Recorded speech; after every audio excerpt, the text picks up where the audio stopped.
Nos encontramos el día de hoy con el doctor José Luis de la Cruz Gallegos, director del Centro de Investigación en Economía y Negocios del Tecnológico de Monterrey.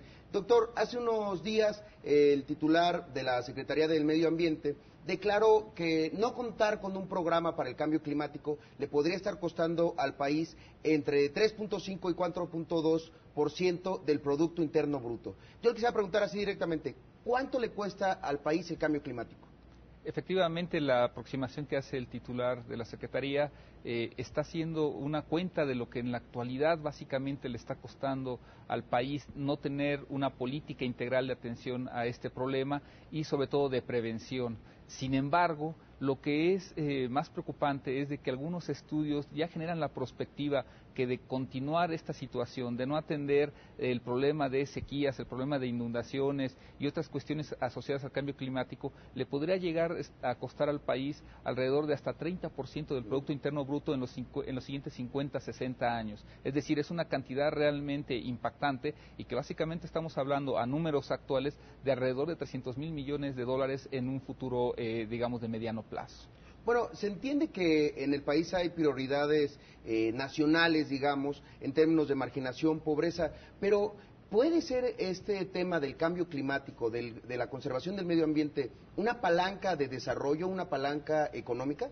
Cuando tomamos en cuenta que justamente las mayores afectaciones se dan en las zonas marginadas, es decir, en el sureste donde las inundaciones son más graves, en el norte las sequías atacan fundamentalmente a aquellas poblaciones agrícolas que no tienen, por ejemplo, riego, fundamentalmente me parece que justamente este problema debemos de tomarlo como un área de oportunidad de atajar dos situaciones, evidentemente las consecuencias del cambio climático al atenderlas de forma integral, desarrollando infraestructura, planeación, para justamente dotar a estas zonas de aquello que se necesita para tratar de mitigar y de prevenir las consecuencias. Y al mismo tiempo se pueden generar planes económicos y sociales en donde la participación de estas personas que viven en las zonas marginadas les permita justamente contribuir a generar una nueva forma de producir, una nueva forma de relacionarnos en la parte económica y social y que al mismo tiempo ataje lo que es el problema de pobreza en las mismas zonas. Así es. Bueno, en estas declaraciones del titular de la Semarnat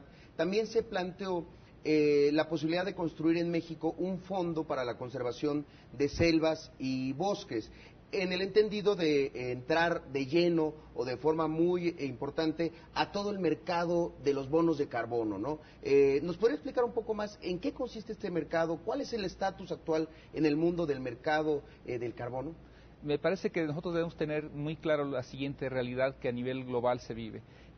La mayor reserva ecológica en general está en los países en desarrollo. Es decir, no es nada de sorprender, no es algo que no conozcamos, que Brasil, o por ejemplo en el caso de México, en la selva lacandona, tenemos pulmones a nivel global. Y en este sentido, justamente lo que se necesita es una estrategia en donde estemos asociados de manera mucho más integral a aquellos países que son los que tienen la mayor emisión de contaminantes, Estados Unidos, la Unión Europea, China, por ejemplo, y aquellos países con los que contamos con estas reservas naturales y en donde justamente nosotros podemos ser y continuar siendo el pulmón del mundo y en donde podemos tener un intercambio económico y tecnológico que permita mantener un nivel de actividad económica, que genere riqueza y que permita distribuirla y con ello no descuidar otro elemento importante que es justamente mantener funcionando la economía del mundo, pero que al mismo tiempo se vayan atendiendo las necesidades de hacerlo de forma sustentable, es decir, de no atentar contra nuestras reservas de agua, contra nuestra biodiversidad,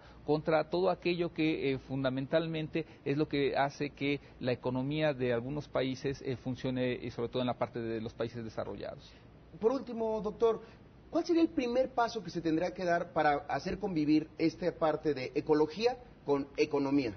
Me parece que primero es la conciencia. Debemos tener muy claro, tanto autoridades políticas como sector empresarial, la parte académica y la población en general, de que esta es una necesidad de primera importancia. ¿Por qué? Porque me parece que el bono que teníamos, el tiempo que teníamos para no hacer nada, ya lo agotamos. Ya vivimos las consecuencias de inundaciones, de deshielo, de incremento en temperatura, es decir, esa parte ya la terminamos. De aquí en adelante lo que tenemos que hacer es una planeación muy seria, de manera integral, todos los elementos de la sociedad para enfrentar un problema que ya nos está tocando la puerta. Así es. Doctor José Luis de la Cruz Gallegos, director del Centro de Investigación en Economía y Negocios del Tecnológico de Monterrey, muchas gracias por su participación. Gracias por la invitación. Gracias.